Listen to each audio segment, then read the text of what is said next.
ay shaqaalihii aqbali waayeen qabanna waayeen mushaharkoodina soo saari waayeen hay'adda shaqaaluhuna ay tahli kari weyday awoodi weyday inay marsiiso awoodda ay marka hore ku soo saartay shaqaalaha ay qaaday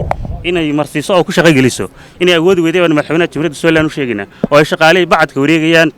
oo yihiin kuwa shandadaa wada xambaarsan ee ka yimi Laascaanood Rigaabo iyo Togdheer iyo Boorama ka wada yimi halka maanta taagtaagan yihiin taasina ay sumcad darro ku tahay hay'adda shaqaalaha dawladda iyo dhammaan institutionada shaqaalaha lagu qoray waxaan u sheegaynaa madaxweynaha jamhuuriyadda Soomaaliland madaxweyne taasi ma qabato shaqaalihii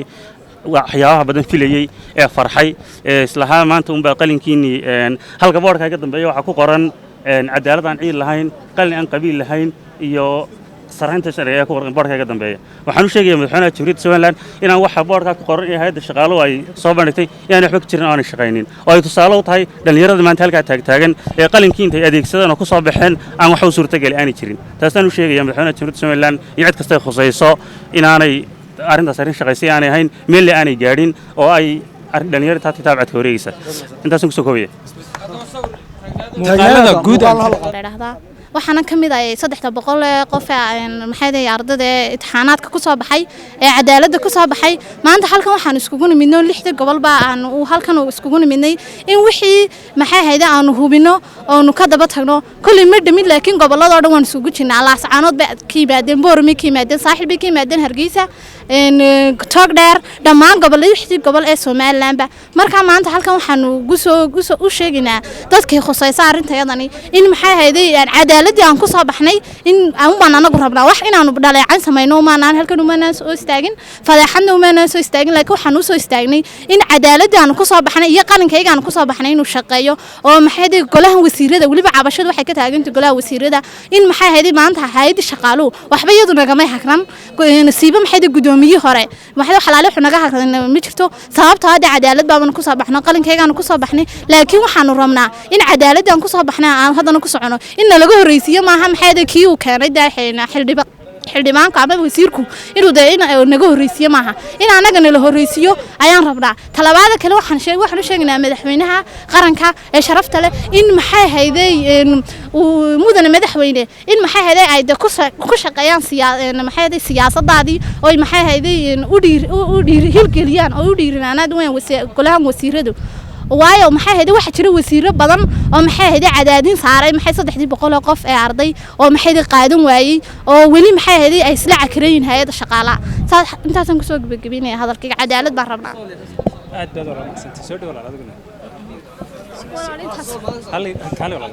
soonayaa ka socda amba qofun kale walaal adigu ba hadal soo walaal adigu kale hadal aniga ku hadlaya afkayga iyo afkii maxay tahay aqoonyahankii Soomaaliland qalinka ku soo baxay waxaan maanta halkan ku cadeynayaa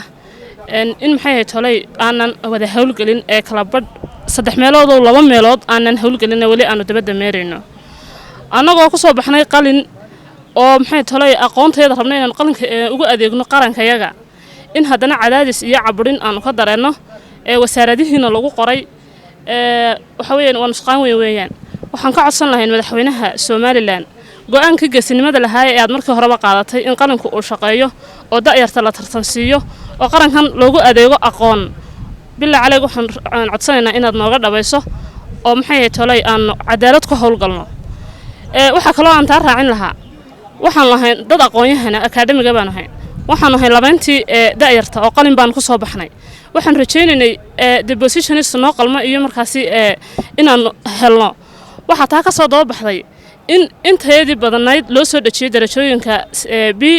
C iyo D waliba nusqaan weeyaan anigoo maanta qalin ku soo baxay oo heer akaademiga inaan maxay tahay aan mushahar si qaato waxaan waliba taa raacin lahaa inaan fursadihii shaqo ee noo soo baxay aan u dayacno u sii deynay shaqaale dawladeed baan ahay waayo ma awoodi karayno inaanu qarankaygana ka mushahar iyo lacag qaadano danahayaga kale iyo waqtigii aan ugu tala galnay inaanu siino goobahayaga shaqadana aan maxay tahay meel kale uga faa'iideysano ceeb bay nagu noqoto waan ku xishoonay inaanu shaqooyin intaan helnay u fasaxnay maxay tahay shaqaale qaran baan ugu ahay oo shaqada ma gali karo de maanta in lagu si ku mushahar qaado ama B ku mushahar qaado ama D ku mushahar qaado ceeb bay anigana igu tahay qarankana ay ku tahay waxaan codsan lahayn in marka waxa taaba dheer in maxay tahay wasaarada badan ay dadkii diideen totally oo ay daadifayeen oo dacal mareen maxay tahay go'aankii madaxweynaha iyo kii markaasi hay'adda shaqaalaha labadaba waxaan codsan lahaa hay'adda shaqaalaha inay dee awood adeegsato ayaan filayay anigu ka shakhsi ahaan laakiin waxaa ka soo baxay in awoodda laga leeyahay oo maxay tolay wasiirada iyo maxay tolay qodaasha wasiiradu ay awoodda ka leeyihiin marka waxaan hadalka ku soo koobi lahaa mudane madaxweyne maanta adigan ku cabanayna waayo anigu wasiiradii waan isla soo daalay hay'adda shaqaalahana waan isla soo daalay go'aankaad qaadatay ee aad kaga qudbadaysay fagaaraha inaad maxay tolay nooga dhabayso oo aan wali dhawoobin baan kuu sheegaynaa wassalaamu calaykum